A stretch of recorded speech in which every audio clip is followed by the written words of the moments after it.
It is like 3 a.m. I have just finished watching your video through the second time, and I have typed up a response as I watched. So I'm just going to run through what I've already typed. Firstly, I would like to pose a question. What exactly is stupid about people wanting legal recognition of the relationship they have with another human being, i.e., the gay argument, as you called it, people should be able to marry those they love? Why is wanting to marry somebody you love a stupid argument? I don't get that. Next, potential for life. I'm sure you've already heard this, but I'll go ahead and point it out anyways. Why should the elderly, the infertile, and people who choose to never have children be allowed to marry if reproduction is truly a factor in the right to marry? Also, seriously, dude, what the do you mean by there definitely is a greater potential for death in the bed?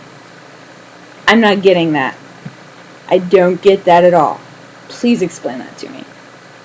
Next, homosexuals run Hollywood and the fashion industry. For goodness sakes, man, this is as bad as the Aryan cry, the Jews run the television networks, the banks, the government, the Congress, the Senate, Parliament, everything. It makes no sense. If homosexuals, if anybody, did in fact run something that big, they would be able to make things however the hell they wanted to make them. If homosexuals ran Hollywood and the fashion industry, do you know how huge that industry is? If they ran it, they would have more than enough money to push a bill through Congress to legalize homosexual marriage on the federal level, and there's nothing the states could do about it except start a civil war. People are born that way. The debate of nature versus nurture, or of natural behavior versus learned behavior, goes back almost to the first studies in psychology and sociology. Children are not blank slates. If they were, it would be a lot easier to raise them. I'm not saying necessarily that individuals are or are not born gay, but I want to be clear that children are not blank slates waiting to be impressed upon by their experiences in the world.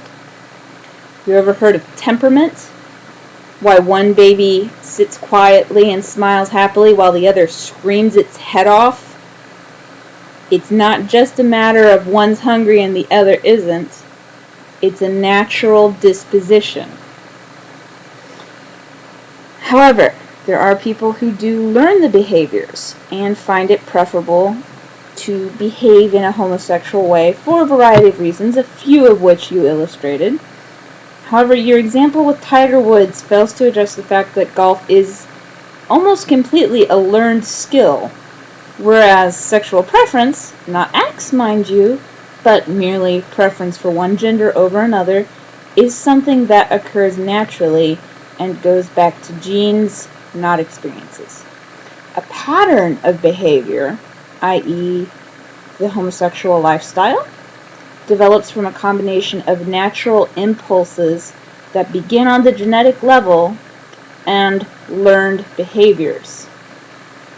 Obviously, people who are exposed to this lifestyle are going to give it more consideration than somebody who's never heard of it. Duh! You're not going to consider taking skydiving lessons if you don't know there's such a thing as an airplane.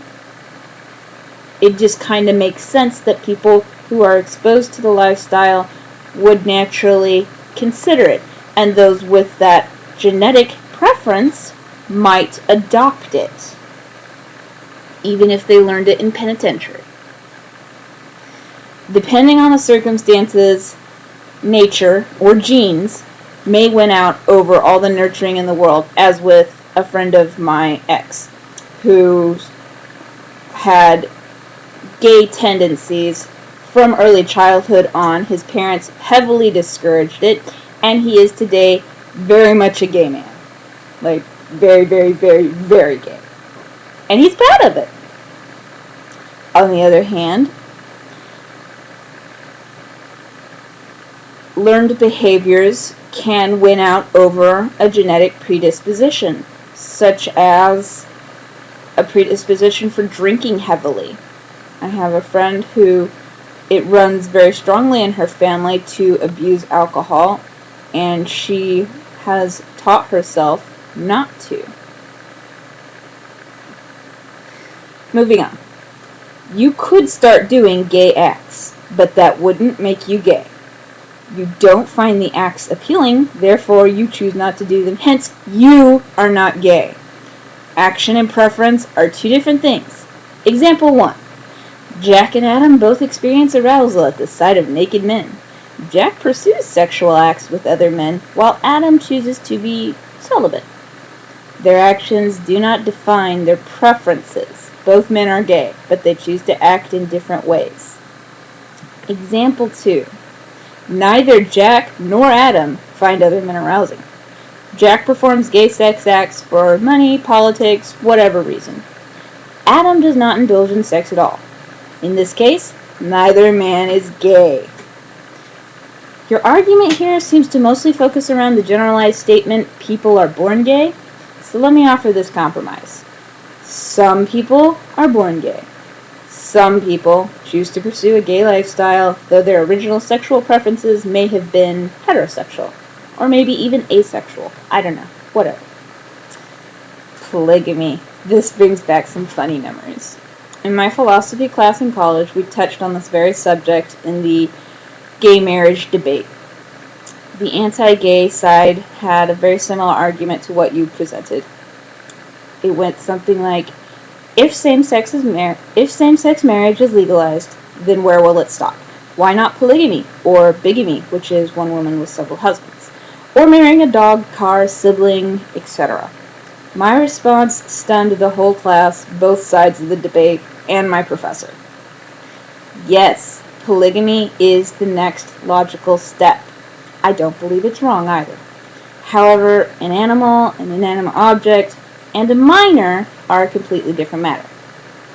You touched on incest, which we didn't touch on in class. Now, incestuous relationships and attractions are exceedingly rare, regardless of what any Freudian will tell you.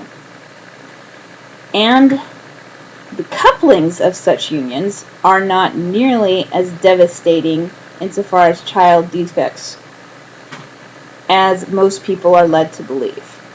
I personally have no incestuous interests, but I hold nothing against those people who do. Let the flames come. Did you really just say let the flames come?